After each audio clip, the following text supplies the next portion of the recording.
عزیز دوستوں، بزرگ اور بھائیوں، اللہ تبارک و تعالی اس دنیا کے اندر بہت سارے لوگوں کو منصب اور مقام عطا فرماتا ہے۔ بہت سارے لوگ ایسے ہوتے ہیں جنہیں اللہ تبارک و تعالی زندگی میں بڑے بڑے مواقع عطا کرتا ہے۔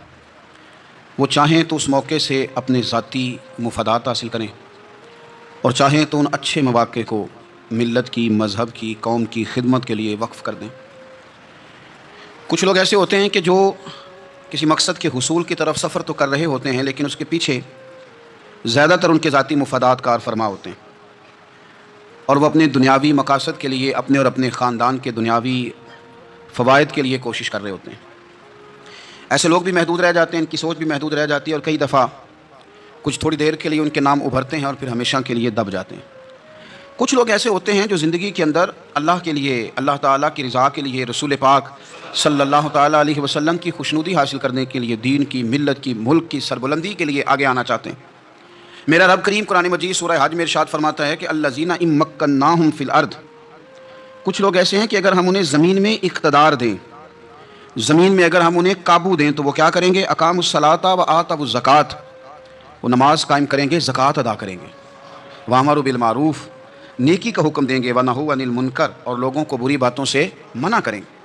وہ دینی، فکری، اصلاحی انقلاب برپا کر دیں گے، نماز کو عام کریں گے، زکوٰۃ کو عام کریں گے، بھلائی کا حکم دیں گے اور برائی سے منع کریں گے۔ اللہ تبارک و تعالیٰ نے ان لوگوں کو جب اقتدار دیا، وہ کون لوگ تھے؟ سیدنا صدیق اکبر، حضرت فاروق اعظم، سیدنا عثمان غنی، حضرت مولا علی رضوان اللہ تعالیٰ علیہم اجمعین۔ اللہ نے جب ان لوگوں کو اقتدار دیا زمین کے اندر، اللہ تبارک و تعالیٰ نے انہیں نبی پاک علیہ الصلوۃ والسلام کی نیابت کے لیے چنا، تو ان لوگوں نے یہ انقلاب برپا کیا، نمازیں عام ہو گئیں، شوق سے لوگ صدقات و خیرات دینے لگے، بھلائی عام ہوئی، برائی کا کلا کما کیا گیا۔ ہمارے ہاں بھی لوگ احتساب کی باتیں کرتے ہیں، ہمارے ہاں بھی لوگ کہتے ہیں کہ میں رشوت خوری کو، کرپشن کو، ناجائز چیزوں کو ہمیشہ کے لیے جڑ سے اکھیڑ پھینٹوں گا۔ لوگ دوسروں سے مطالبہ کرتے ہیں کہ یہ سارے کام جائز کریں، لیکن خود اس پر عمل کرنے کو تیار نہیں ہوتے۔ یاد رکھ لیں کہ یہ جو احتساب ہے، یہ انسان کی اپنی ذات سے شروع ہوتا ہے۔ آپ جب نظام احتساب دنیا کے اندر مستحکم کرنا چاہتے ہیں تو اس میں پھر آپ کو اپنی ذات کو سامنے پیش کرنا پڑے گا۔ آج ہم بات کرنے جا رہے ہیں سیدنا فاروق اعظم رضی اللہ تعالیٰ عنہ۔ تو جناب عمر فاروق رضی اللہ تعالیٰ عنہ کا جو نظام احتساب ہے، انہوں نے اس کو گھر سے شروع کیا تھا، اپنے آپ سے اس کا آغاز فرمایا تھا۔ ہمارے ہاں یہ ہوتا ہے کہ جس بندے کے اکاؤنٹ میں اچھے خاصے پیسے ہیں، وہ بل جمع کرانے جائے تو اسے لائن میں نہیں لگنا پڑتا، مینیجر صاحب اسے آگے بلا لیتے، تو وہ بعد میں کیا کہہ رہا ہوتا ہے؟ کہتا دیکھو اللہ نے کتنی عزت دی ہے، مجھے لائن میں نہیں لگنا پڑا۔ بھائی لائن میں لگنا تو آپ کا یہ تھا کہ آپ سمجھتے کہ سارے مسلمان ہیں، مومنین ہیں، برابر ہیں، تو میں کسی کو تکلیف میں مبتلا نہ کروں۔ جب آپ آگے چلے گئے تھے تو آپ نے بہت سارے لوگوں کا حق مارا تھا، وہ لائن میں جو لگے ہوئے تھے ان کا وقت لمبا ہو گیا تھا، آپ نے تو اپنے آپ کو احتساب کے لیے پیش ہی نہیں کیا، بلکہ آپ نے کہہ دیا کہ جناب میرا تو رتبہ اعلیٰ ہے، لہٰذا یہ میرا حق بنتا تھا، مجھے تو استحکام ملنا چاہیے تھا۔ یہاں بہت سارے لوگوں نے اپنے حق میں چیزوں کو اور رنگ میں پیش کیا۔ سیدنا فاروق اعظم رضی اللہ تعالیٰ عنہ نے اس نظام احتساب کو اپنے گھر سے شروع فرمایا۔ حضرت عمر فاروق رضی اللہ تعالیٰ عنہ اپنے بچوں سے فرمایا کرتے تھے کہ جب میں حکم لوگوں کو کروں گا نا، اپنی رعایا کو، مسلمانوں کو میں کوئی حکم دوں گا تو تمہیں پہلے اس پر عمل کرنا پڑے گا۔ آپ فرمایا کرتے تھے یاد رکھنا لوگ تمہیں اس طرح دیکھیں گے، لوگ اس طرح تمہیں دیکھیں گے جس طرح گوشت کھانے والا پرندہ گوشت کو دیکھا کرتا ہے۔ چیل گوشت کھاتی ہے تو کیا کبھی اس کو پیغام بھیجنا پڑا ہے کہ تو آجا یہاں گائے مر گئی ہے، بھینس مر گئی ہے؟ خود بخود اس کی نظر ہوتی ہے، وہ پہنچ جاتی۔ جناب عمر فرمانے لگے میرے گھر والوں، میرے بیٹوں، میری بیٹیوں، میری اہلیہ، لوگ تمہیں اس طرح دیکھیں گے جس طرح گوشت کھانے والے پرندے دیکھتے ہیں، لہذا میں جب کسی کو عمل کروں تو پہلے تمہیں اس پر عمل کرنا پڑے گا جب میں کسی کو حکم دوں۔ آپ فرمانے لگے یاد رکھنا اگر تم نے میرا حکم نہ مانا تو غیروں نے حکم نہ مانا تو انہیں ایک سزا ملے گی، اور اگر میرے گھر والوں نے نہ مانا تو ڈبل سزا ملے گی، تم پر ڈبل سختی کی جائے گی کہ تم نے میری بات کیوں نہیں مانی۔ یہ نظام احتساب ہے۔ ہم نہ دوسروں کے بچوں کا گلا کاٹ کے اپنے بچوں کی خوشیاں لینا چاہتے ہیں، ہم چاہتے ہیں کہ دوسروں کے بچوں کے حصوں کا مال میرے گھر میں آ جائے، آ جاتا ہے۔ کچھ لوگوں کی سیاست چل جاتی ہے، کچھ لوگوں کا فریب اور فراڈ کام کر جاتا ہے، لیکن وہ گھر روشن نہیں ہوتے۔ ان گھروں میں پیسہ ہوتا ہے پر قرار رخصت ہو جاتا ہے، ان گھروں میں آسانیاں اور وسعتیں تو آ جاتی ہیں لیکن ایک دوسرے کا احترام ختم ہو جاتا ہے۔ سیدنا فاروق اعظم رضی اللہ تعالیٰ عنہ کا یہ طریقہ تھا کہ وہ اپنے بچوں پر سختی کرتے۔ آپ ہمارے ملک میں یہ نظام ہے، موجودہ حکمران ہو یا ان سے پچھلے، بچے سب کے ملک سے باہر رہتے ہیں، یہاں رہتے ہیں تو محلات میں، باہر جاتے ہیں تو بڑی بڑی آسائشوں میں۔ ان کے بچوں کے لیے قانون بھی الگ سے ہیں، قاعدے بھی الگ سے ہیں، اور ہمارے ملک کے اندر تو ایک باقاعدہ پروٹوکول کا سسٹم ہے، اس سسٹم سے گزر کر بڑے بڑے لوگ چلنا پسند کرتے ہیں۔ ہمارے زمانے میں بھی کچھ چیزیں سرکاری ہوتی ہیں خالص، لیکن عجیب نظام ہے نا، ہر چیز کا کرایہ بڑھ جاتا ہے، سرکاری دکان کا نہیں بڑھتا۔ باقی دکانیں 5-6 سال کے لیے ملتی ہیں، سرکاری دکان پہ آپ قبضہ کرنا چاہیں تو پورے 100 سال کے لیے مل جاتی ہے، چونکہ یہ عام عوام کی پراپرٹی ہے تو اس کے ساتھ جو مرضی کو سلوک کرے۔ ایک سرکاری چراگاہ تھی جس کے اندر جانور چرا کرتے تھے، ہمارے ہاں بھی پنجاب میں کچھ جگہیں ہوتی ہیں تو ہم لوگ کہتے ہیں شام لاٹ ہے۔ سرکاری چراگاہ میں جانور چرا کرتے تھے۔ حضرت عمر فاروق رضی اللہ تعالیٰ عنہ کے صاحبزادے سیدنا عبداللہ ابن عمر رضی اللہ تعالیٰ عنہ نے بھی ایک اونٹ خرید لیا، تو سب لوگوں کے جانور سرکاری چراگاہ میں چرتے تھے، آپ نے بھی اپنا جانور وہاں چرنے کے لیے کھانے پینے کے لیے چھوڑ دیا۔ وہ جب اونٹ آیا تو پتلا تھا، کچھ دنوں کے بعد وہ فربا ہو گیا، طاقتور ہو گیا، موٹا تازہ ہو گیا۔ حضرت سیدنا عبداللہ ابن عمر رضی اللہ تعالیٰ عنہ نے بیچا تو وہ ڈبل قیمت سے بھی زیادہ کا بکا، کیونکہ پہلے دبلا پتلا تھا، اب موٹا تازہ فربا ہو گیا۔ حضرت سیدنا فاروق اعظم رضی اللہ تعالیٰ عنہ کو پتہ چلا تو بلایا، فرمایا پتر اونٹ بیچ دیا ہے؟ ابا جی بیچ دیا ہے۔ فرمایا کتنے کا خریدا تھا؟ اتنے کا۔ بیچا کتنے کا؟ ڈبل قیمت بتائی۔ فرمایا اس طرح کر کے اصل رکھ لے اور جو اوپر ملی ہے مجھے دے دے۔ حضور آپ نے کیا کرنی ہے؟ فرمایا میں سرکاری خزانے میں جمع کروں گا۔ حضور کیوں؟ فرمایا اس لیے کہ تیرا اونٹ سرکاری جگہ پہ چرا کرتا تھا، وہ گھاس سرکاری جگہ سے کھاتا تھا۔ حضور سب کے کھاتے۔ حضرت عبداللہ ابن عمر کہنے لگے سب کے کھاتے ہیں۔ آپ فرمانے لگے تو سب میں شامل نہیں ہے، تو امیر المومنین کا بیٹا ہے، تجھے میں یہ حق نہیں دے سکتا، تیرے اوپر تھوڑی سختی زیادہ کی جائے، تجھے یہ حق نہیں ملے گا۔ تو اپنے اونٹ کو چونکہ سرکاری چراگاہ میں چرایا کرتا تھا، لہذا تجھے وہ جو اصل رقم یہاں جمع کرانی پڑے گی۔ ہمارے تو بچے پہلی بات تو یہ ہے کہ بات ہی نہیں سنتے۔ یہ سب کے بچوں کی بات کر رہا ہوں، وہ ٹیچر کے بچے ہوں، سیٹھ کے بچے ہوں، پیر کے بچے ہوں، امام صاحب کے بچے ہوں، کسی کے بچے ہوں، پہلے تو سنتے نہیں۔ اور اللہ خیر کرے اگر آپ کوئی سنانا چاہیں تو فوری طور پر وہ ہوم منسٹری کے پاس پہنچ جاتے ہیں، ان کی اماں ان کی وکیل بن جاتی ہے، آپ کیا ہی کچھ نہیں سکتے، حالات رخ بدل جاتے۔ اس کا نقصان یہ ہوتا ہے کہ ان کو تراشا نہیں جا سکتا، ان کو ہیرے نہیں بنایا جا سکتا، ان کے اوپر کچھ ایسی میل کچیل چڑھ جاتی ہے جو بڑی عجیب و غریب ہوتی۔ اور کچھ لوگ ایسے ہوتے ہیں جو خرابی کرنے میں بھی اپنا کردار ادا کرتے ہیں، خرابی کرنے میں، اور بڑے لوگوں سے منسلک ہونے کے لیے لوگ رستے تلاش کرتے ہیں۔ رستے، میں چونکہ چیزوں کا مطالعہ کرنے کا بڑا شوقین ہوں، تو میری والدہ داخل تھیں کئی سال پہلے ہسپتال میں، تو مجھے اس ہسپتال میں کچھ دن رہنا پڑا۔ ایک پرائیویٹ ہاسپٹل تھا، تو اس میں انہوں نے جگہ جگہ لکھ کے لگایا تھا ملازمین کو بخشیش نہ دیں، ہم ان کو بڑی اچھی معقول تنخواہ دیتے ہیں، سیلری بڑی عمدہ ہے، تو لوگ بخشیش نہ دیں۔ میں نے جو مینجمنٹ کے لوگ تھے ہاسپٹل کے، ان میں سے ایک سے میں نے کہا کہ اگر کوئی بندہ اپنی خوشی سے دینا چاہے تو آپ نے بڑا موٹا لکھ کے لگایا برائے مہربانی ان کو بخشیش نہ دیں۔ اس نے بڑی قیمت، سادہ آدمی تھا پر میری بڑی اس نے مجھے بات بتائی، مجھے نفع ہوا۔ کہنے لگے مولوی صاحب جب کچھ امیر لوگ اسپتال میں مریض لے کے آتے ہیں تو وہ صفائی والے کو پہلے ہی 500 روپیہ دکھا لیتے ہیں آتے ہی، پھر وہ جیسے آواز دیتے ہیں صفائی والے فٹافٹ اندر آتے ہیں، ان کا کمرہ صاف کرتے ہیں۔ تو سارے تو بیچارے اتنے مالدار نہیں ہوتے کہ آتے ہی پہلے کام والے کو 500 دیں۔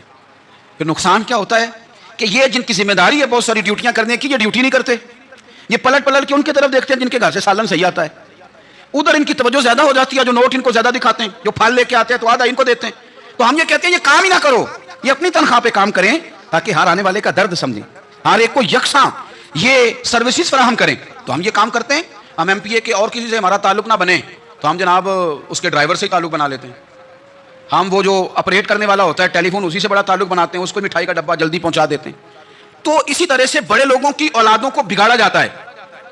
حضرت عاصم بن عمر رضی اللہ تعالیٰ عنہ یہ سیدنا فاروق اعظم کے بیٹے تھے، مصر گئے تو لوگوں کو پتہ چلا حضرت عمر کے بیٹے آئے، لوگوں نے تحفے دیے، بڑی بڑی چیزیں آپ کو دی، حضرت عمر کا بیٹا آیا، بڑے گفٹ دیے۔ تو صاحبزادے واپس آئے تو ان کے پاس بڑے تحائف تھے، سیدنا عمر فاروق رضی اللہ تعالیٰ عنہ نے دیکھا تو فرمایا ادھر لانا تحفے۔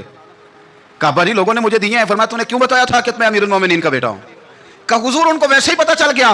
فرمانے لگے پتر یہ تحفے تمہیں اس لیے ملے ہیں کہ تم امیر کے بیٹے ہو، یہ تحفے تمہارا حق نہیں، چونکہ تمہیں اس کرسی کی وجہ سے ملے ہیں اور یہ کرسی مسلمانوں کی ہے، لہذا یہ حق بھی مسلمانوں کا ہی ہے، یہ لا سارے مال غنیمت میں جمع کیے جائے۔ آپ اپنے گھر سے جب احتساب شروع کرتے ہیں، اپنے گھر سے، اور یہ یاد رکھیں یہ جو لوگ آتے ہیں آپ کے بچوں کو نوازنے کے لیے یہ انہیں خراب کرتے ہیں، بگاڑ پیدا کرتے ہیں، یہ عجیب و غریب سی چیزوں میں مبتلا کر دیتے ہیں، بچوں کا نقصان ہوتا ہے کل کلام۔ پھر جو شاپر اچھا لے کے آئے پیر صاحب کے بچے ذرا اس سے پیار سے ملتے ہیں، نقصان ہو جاتا ہے، یہ دستے نگر ہو جاتے ہیں، یہ لوگوں کی طرف جیتے ہیں، دوسروں پہ ڈیپینڈ کرنے لگتے ہیں۔ حضرت ابو موسیٰ اشعری رضی اللہ تعالیٰ عنہ نے پہلے تو ایک قلین بڑا سونا تھا، تو آپ نے حضرت عمر کے گھر بھیج دیا کہ چلو ان کے گھر میں ان کی اہلیہ بچھا لیں گی، کہیں سے تحفہ آیا۔ پھر وہ جس کمرے میں مال غنیمت اور خزانہ رکھا جاتا تھا اس کی صفائی کر رہے تھے تو ایک دینار مل گیا، تو وہ دینار بچے سارے جا رہے تھے، تو ان میں سے حضرت عمر کے ایک بیٹے کو چھوٹے کو بلایا اور بلا کے کہا پتر یہ دینار لے لو۔ حضرت عمر نے دیکھا کہ بیٹے کے ہاتھ میں دینار بھی ہے اور گھر میں قالین بھی ہے، ایک موقع پہ وہ قالین گیا، ایک موقع پر بچے کو ایک دینار دیا، تو حضرت عمر اپنی اہلیہ سے پوچھنے لگے یہ کہاں سے آیا قالین؟ کہا جناب ابو موسیٰ اشعری رضی اللہ تعالیٰ عنہ نے بھیجا ہے۔ بیٹے سے پوچھا دینار کہاں سے آیا؟ کہا مجھے انہوں نے دیا ہے۔ آپ نے وہ دینار بھی لیا اور قالین بھی لیا اور اس کو لپیٹا اور جناب ابو موسیٰ اشعری کو بلایا اور اتنے سخت ناراض تھے، فرمانے لگے ابو موسیٰ اشعری سے کہنا میرے پاس پیدل آئے، گھوڑے پہ نہ آئے۔ اور جب آئے حضرت ابو موسیٰ اشعری تو جناب عمر اتنے ناراض ہوئے کہ وہ قالین لپیٹ کر تو ان کے سر پہ مار دیا۔ فرمانے لگے پکڑو اپنا دینار، تمہیں پورے مدینے میں میرے بیٹے کے علاوہ کوئی اور نہیں ملے گا جسے تم خراب کر سکو، میرا پتر ہی ملا تھا بگاڑنے کی، کس نے اجازت دی تم میرے بیٹے کو دینار دو؟ کیوں لائے تم میرے گھر میں قالین؟ حضرت عمر فاروق رضی اللہ تعالیٰ عنہ فرمانے لگے میں زمین پہ سونے کا عادی ہوں، زمین چٹیل بھی ہو تو رب کا بندہ بن کے سوتا ہوں تو اللہ مجھے آرام اور سکون کی نیند عطا فرما دیتا ہے، مجھے تمہارے مخملوں کی اور قالینوں کی ضرورت نہیں ہے۔ احتساب یہاں سے شروع ہوتا ہے بھائی، یہاں ہم نہ اپنے گھر میں بیٹھ کے مایوس باتیں کرتے ہیں، اور فلانے کے بچے کہاں پہنچ گئے، فلانے کے بعد بڑا پیسہ آ گیا، میں کچے مکان میں رہوں، میں یہ کروں، دیکھو مجھے نہیں سہولی۔ یہ تو آپ مایوسی والی باتیں کر رہے ہیں، یہ تو آپ کمزور باتیں کر رہے ہیں، یہ تو اس طرح کی باتیں تو ہارے ہوئے لوگ کرتے ہیں۔ اس طرح کا لب و لہجہ تو لوگوں کا ہوتا ہے جو احساس کمتری کا شکار ہوتے ہیں۔ یہ آپ نے کس طرح کا لب و لہجہ اپنے بچوں کو آپ بھکاری بنا رہے ہیں تاکہ دوسروں کو دیکھیں تو مایوس ہو جائیں؟ اٹھ باندھ کمر کیوں ڈرتا ہے، پھر دیکھو خدا کیا کرتا ہے۔ آپ کا جو احساس ہے وہ اتنا خوبصورت ہو، آپ کے لہجے کے اندر اس قدر ٹھہراؤ ہو، آپ کو اطمینان آ چکا ہو، اور آپ کے بچے کبھی بھی کمپیریزن نہ کریں اپنا کسی کے ساتھ، کبھی بھی انہیں کرنے نہ دیں۔ آپ وہ کبھی یہ بات نہ کریں کہ فلانے زیادہ اچھا کھاتے پیتے ہیں تو ہم کدھر ہیں، کرنے نہ دیں انہیں بتائیں کہ بیٹا اپنی مٹی پہ چلنے کا سلیقہ سیکھو، سنگ مرمر پہ چلو گے تو پھسل جاؤ گے۔ ان کو بتائیں کہ جو تمہارے پاس ہے یہ خدا کا عطیہ ہے، اسی پر تم نے قناعت کرنی کبھی بھی۔ حضرت زید بن حارثہ سے نبی پاک صلی اللہ علیہ وسلم کو بڑا پیار تھا، پھر ان کے بیٹے حضور کے غلام زادے حضرت اسامہ بن زید کے ساتھ بھی حضور بڑا پیار کرتے، لیکن یہ تو مسلمہ حقیقت ہے نا کہ عظمت اور شان تو سیدنا فاروق اعظم کی زیادہ ہے۔ امت کا اتفاق ہے کہ نبیوں کے بعد سب سے بڑا درجہ جناب صدیق اکبر کا، اور پھر اللہ نے مقام عطا کیا حضرت فاروق اعظم کو، یہ بڑے لوگ تھے۔ ایک دفعہ مال تقسیم ہو رہا تھا تو حضرت عمر رضی اللہ تعالیٰ عنہ نے نا حضرت اسامہ بن زید کو 4000 دینار دیے اور اپنے بیٹے عبداللہ ابن عمر کو 3000 دینار دیے۔ تو حضرت عبداللہ ابن عمر گھر جا کے کہنے لگے ابا جی اسامہ میں وہ کون سی خوبی ہے جو میرے اندر نہیں، اور اسامہ کے باپ میں وہ کون سی خوبی ہے جو آپ کے اندر نہیں؟ تو حضرت عمر کی عاجزی دیکھیے، حالانکہ بالاتفاق دنیا جانتی ہے کہ جناب عمر فاروق رضی اللہ تعالیٰ عنہ افضل ہیں، پھر بھی پتہ اپنے بیٹے سے کیا کہتے ہیں؟ فرماتے ہیں او سن یار وہ خدمت گزار ہیں نبی پاک کے، وہ بھی حضور کے گھر میں ڈیوٹی کرتے، نوکری کرتے، اور ان کے بیٹے بھی حضور کی نوکری کرتے، یہ خدمت گزار ہیں۔ فرمانے لگے اگر تو نے پوچھ لیا تو سن، پھر میری تو رائے یہ ہے کہ تیرے سے زیادہ اسامہ بن زید حضور کی نظر میں پیارے ہیں، اور اسامہ کا باپ تیرے باپ سے زیادہ نبی پاک کا پیارا ہے۔ کوئی کمپیریزن کرنے نہیں دیا، بچوں کو کسی ایسی جگہ کھڑے ہونے نہیں دیا، فرمایا یہ وجہ ہے، یہ انداز ہے کہ تو زیادہ پیارا ہے۔ حضرت عمر فاروق رضی اللہ تعالیٰ عنہ پسند نہیں کرتے تھے، ذرا برابر بھی پسند نہیں کرتے تھے کہ کوئی شخص اور مال آتا تو اپنے رشتہ داروں کو نوازنے سے بچتے۔ مال غنیمت آتا ہے نا ہمارے یہاں تو اللہ خیر کرے، جب کوئی بندہ کونسلر بنتا ہے، چیئرمین بنتا ہے تو ٹھیکہ کس کو دیتا ہے؟ کوئی چلو بھتیجا مل جائے، کوئی بھانجا مل جائے، کوئی چھوٹا بھائی، اسے بھی کام مل جاتا ہے ساتھ۔ نوازنے پہ لوگ آتے ہیں تو تلاش کرتے ہیں کہ کہاں کو میرا ہے، وہ ٹینڈر ہی ان کے نام کے پاس ہوتے ہیں جن کی طرف ذرا نظر کرم زیادہ ہوتی۔ حضرت عمر فاروق مال تقسیم کر رہے تھے تو بیٹی آگے کہنے لگی ابا جی رشتہ داروں کا بھی حق ہوتا ہے، آپ سب کو دیتے ہیں، آپ کے اپنے آپ کے قریب ہی نہیں آتے۔ تو حضرت عمر فاروق نے کیا لفظ کہے، کیا حقیقت ہے، کیا حسن ہے۔ فرمانے لگے پتر یہ مال تیرے باپ کا نہیں مسلمانوں کا ہے، جب تیرے باپ کا ذاتی مال ہوگا تو اپنے رشتہ داروں کو دے گا، یہ مسلمانوں کا مال ہے، یہ اسی حساب سے تقسیم ہوگا جو عدل کا حساب ہے، جو ترازو ٹھیک ہے۔ فرمایا تو مجھے یہ مشورہ نہ دے، یہ مسلمانوں کا مال۔ یہاں سے نظام احتساب شروع ہوتا ہے، یہاں سے انسان آگے بڑھتا ہے، اور پھر کوئی تکلف نہیں کسی پر حضرت عمر کا، کوئی چھوٹا ہے یا بڑا ہے۔ حضرت ابو سفیان رضی اللہ تعالیٰ عنہ سردار رہ چکے ہیں مکے کے، بڑے آدمی، لیکن نظام احتساب میں کوئی چھوٹا بڑا نہیں ہوتا۔ حضرت عمر فاروق مکہ مکرمہ گئے تو لوگوں نے کہا حضور جناب ابو سفیان نے نا گلی میں پتھر رکھے اور بہت سارے لوگوں کو رستوں میں تکلیف ہو رہی ہے، تو حضرت ابو سفیان رضی اللہ تعالیٰ عنہ سے بھی لوگ کہہ دیتے تو وہ بھی اٹھا دیتے، لیکن لوگوں نے چونکہ وہ سردار تھے، بڑے تھے، تو لوگوں نے ان سے کہا نہیں۔ حضرت عمر جب آئے تو کہا تو جناب عمر نے پرواہ نہیں کی، خود آئے جناب ابو سفیان سے کہا یہ پتھر آپ نے رکھے؟ کہا حضور ہاں۔ فرمایا یہ بھی اٹھائیے، یہ بھی اٹھائیے، یہ بھی اٹھائیے۔ جب وہ اٹھا رہے تھے تو حضرت عمر کہہ رہے تھے شکر نہیں اللہ کا کہ عمر کہہ رہے ہیں اور ابو سفیان مانتے جا رہے ہیں، شکر نہیں۔ یہ نظام احتساب ہے کہ بڑا ہو یا چھوٹا ہو، اس کو یہ حق حاصل نہیں ہے کہ مسلمانوں کو وہ کسی تکلیف میں کسی بھی صورت میں مبتلا کرے، کہیں بھی کسی جگہ بھی، اس کو یہ والی اجازت نہیں۔ حضرت سیدنا عمر فاروق رضی اللہ تعالیٰ عنہ۔ پھر ایک اور بات تھی، میں کئی دفعہ یہ بات کہتا ہوں اور مجھے ذاتی طور پر اس کا بڑا تجربہ ہے، کچھ لوگ نا خوشامد پسند ہو جاتے ہیں، بڑی عمدہ تعریف کرتے ہیں، اوئے ہوئے ہو پول باندھتے ہیں پورے، آپ کے پاس آئیں گے تو کہیں گے جناب آپ سے زیادہ اچھا بندہ ہی کوئی نہیں، تو وہ نا آپ سے کام نکلواتے ہیں، پھر وہ کسی دوسرے کے پاس جاتے ہیں تو اسی طرح کا رویہ وہ دوسروں کے ساتھ کرتے ہیں۔ یہ عام لوگوں میں بھی مرض ہوتا ہے، عام لوگوں میں بھی۔ اور بادشاہ ہو بندہ اگر، پھر تو اس کا دل کرتا ہے میں اگر بادشاہ سلام ہوں تو دو چار بندے دیہڑی پہ رکھ لوں پر میری تعریف ضرور کریں، پابندی ہوتی ہے، لوگ یہ کام بڑے شوق سے کرتے ہیں۔ اور شیخ سعدی فرمایا کرتے تھے لکڑی کو گھن کھا جاتی ہے اور بڑے لوگوں کو خوشامد کھا جاتی ہے خوشامد۔ حضرت عمر فاروق رضی اللہ تعالیٰ عنہ اس معاملے میں بھی بڑے مضبوط تھے۔ ویسے مجھے اور آپ کو اچھا کون لگتا ہے؟ ہماری غلطیاں بتانے والا؟ ہمارے اسلاف فرمایا کرتے تھے اپنے دشمنوں کی باتوں پر بھی غور رکھو، تمہارے دشمن تمہیں نکھار دیتے ہیں، تمہارے اندر جو کوتاہیاں ہوتی ہیں وہ تمہیں پتہ چل جاتی ہیں کہ یہاں میری اصلاح ہو رہی، ان پر غور کرو وہ کیا کہتے ہیں۔ حضرت عمر فاروق کی تعریف کی ایک بندے نے، کمال تعریف کی، اس کا خیال تھا کہ رزلٹ بڑا شاندار آئے گا، بادشاہ کی تعریف ہوتی تھی تو پھر تھیلی جاتی تھی اشرفیوں کی، کمال رزلٹ آئے گا۔ تو حضرت عمر جب وہ پوری کر چکا نا بات تو فرمانے لگے تو خود بھی ہلاک ہوا اور مجھے بھی ہلاک ہی کر دیا، خود بھی تباہ ہوا ہے مجھے بھی تباہ کر دیا، کس طرح کی باتیں کر رہا ہے۔ ایک بندہ اور آیا اور اس نے آ کے کہا کہ پوری امت میں سب سے افضل ہے فاروق اعظم آپ ہی ہیں۔ تو حضرت عمر فاروق فرمانے لگے تجھے تیری ماں روئے، ابو بکر تجھ سے بھی افضل تھے، تیرے باپ سے بھی افضل تھے، اور صدیق اکبر مجھ سے بھی افضل ہیں اور میرے باپ سے بھی افضل ہیں۔ یہ تو کس طرح کی بات کر رہا ہے؟ یہاں ہر شے ہضم نہیں ہو جاتی، فوری طور پہ لوگ ڈکار بھی پورا نہیں لیتے۔ قرآن مجید نے کہا فلا تزکوا انفسکم هو اعلم بمن اتقى، اپنے منہ سے نہ کہو میں پاک صاف ہوں، اللہ زیادہ بہتر جانتا ہے کہ تم میں سے پرہیزگار کون ہے۔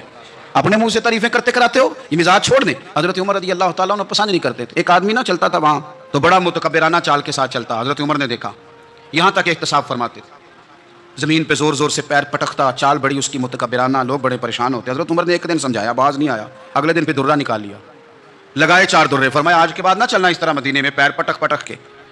اس وقت تو اسے غصہ لگا، لیکن کچھ دیر کے بعد نا جب غصہ اترا تو حضرت عمر کے پاس آیا، کہنے لگا حضور اللہ آپ کا بھلا کرے، آپ نے درے نہیں مارے، آپ نے تو شیطان بھگا دیا جو میرے ساتھ چمٹا ہوا تھا، چمٹا ہوا شیطان آپ نے مجھ سے بھگا دیا۔ یاد رکھیں مسند امام احمد بن حنبل میں حدیث ہے، اللہ کے پیارے رسول صلی اللہ علیہ وسلم فرماتے ہیں جو دنیا میں متکبرانہ چال کے ساتھ چلتا ہے نا، قیامت کے دن وہ اللہ سے اس حال میں ملے گا کہ رب اس سے ناراض ہوگا۔ متکبرانہ چال سے نہیں چلیں گے۔ تو حضرت فاروق اعظم رضی اللہ تعالیٰ عنہ کا یہ طریقہ تھا کہ آپ خیال کرتے، اور پتہ کس طرح کا آپ کا مزاج تھا، فرماتے تھے تقسیم کرو، دوسروں کا بھی خیال رکھو۔ جس طرح بندہ دیوانہ وار نہیں لوگوں کا خیال رکھتا کہ بندہ بگڑے کوئی نہ، دیوانہ وار۔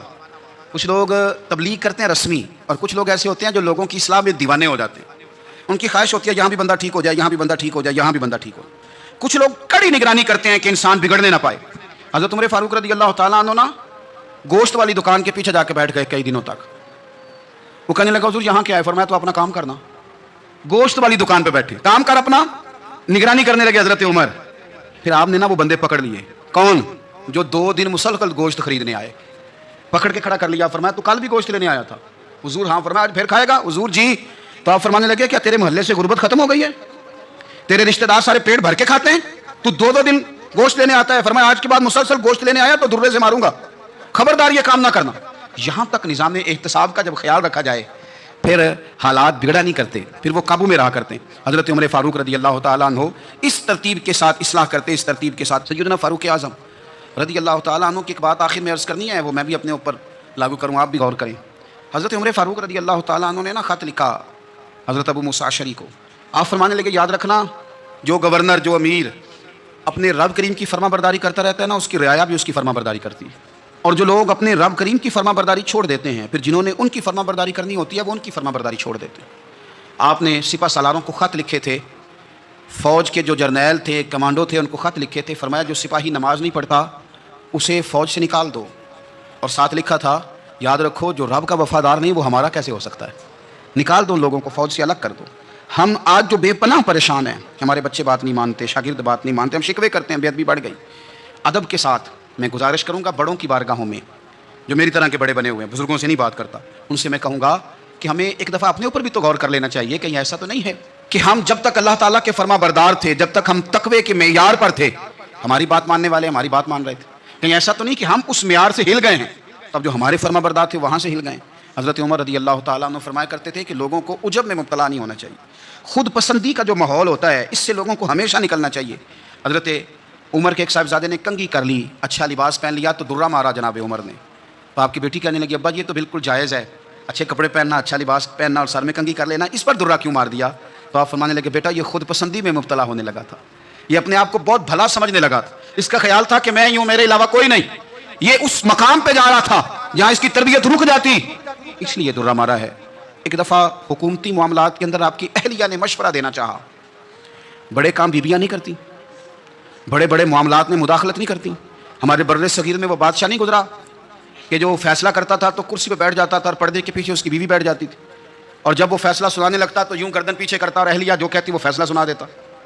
لیکن ایک دفعہ خاتون نے ایک آدمی کو حضرت عمر نے معزول کیا، تو آپ کی اہلیہ نے اس آدمی کی اہلیہ حضرت عمر کی اہلیہ سے ملی ہوں گی، تو خاتون نے ذرا سفارش کرنی چاہیے.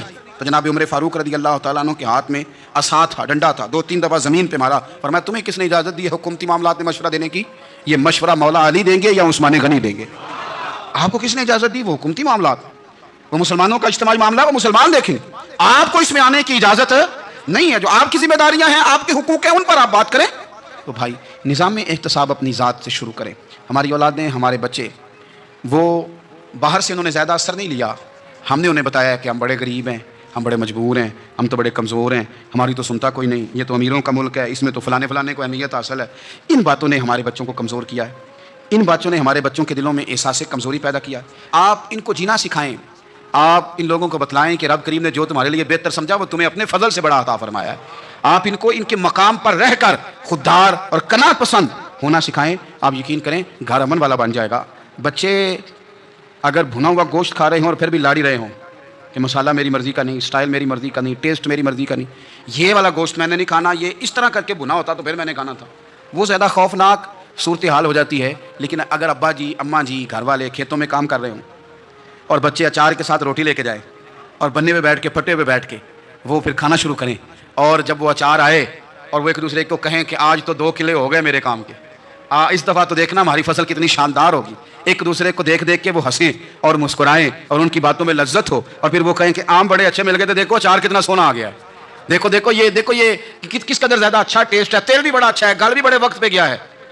آپ یقین کریں یوں لگتا ہے کہ کائنات کی سب سے بہترین روٹی یہ لوگ کھا رہے ہیں. یہ سوچ حضرت عمر نے ہمیں دی ہے، یہ فکر جناب عمر نے ہم تک پہنچائی ہے. اللہ ہمیں سمجھنے کی توفیق عطا فرمائے. آخر دعوایا ان الحمدللہ رب العالمین.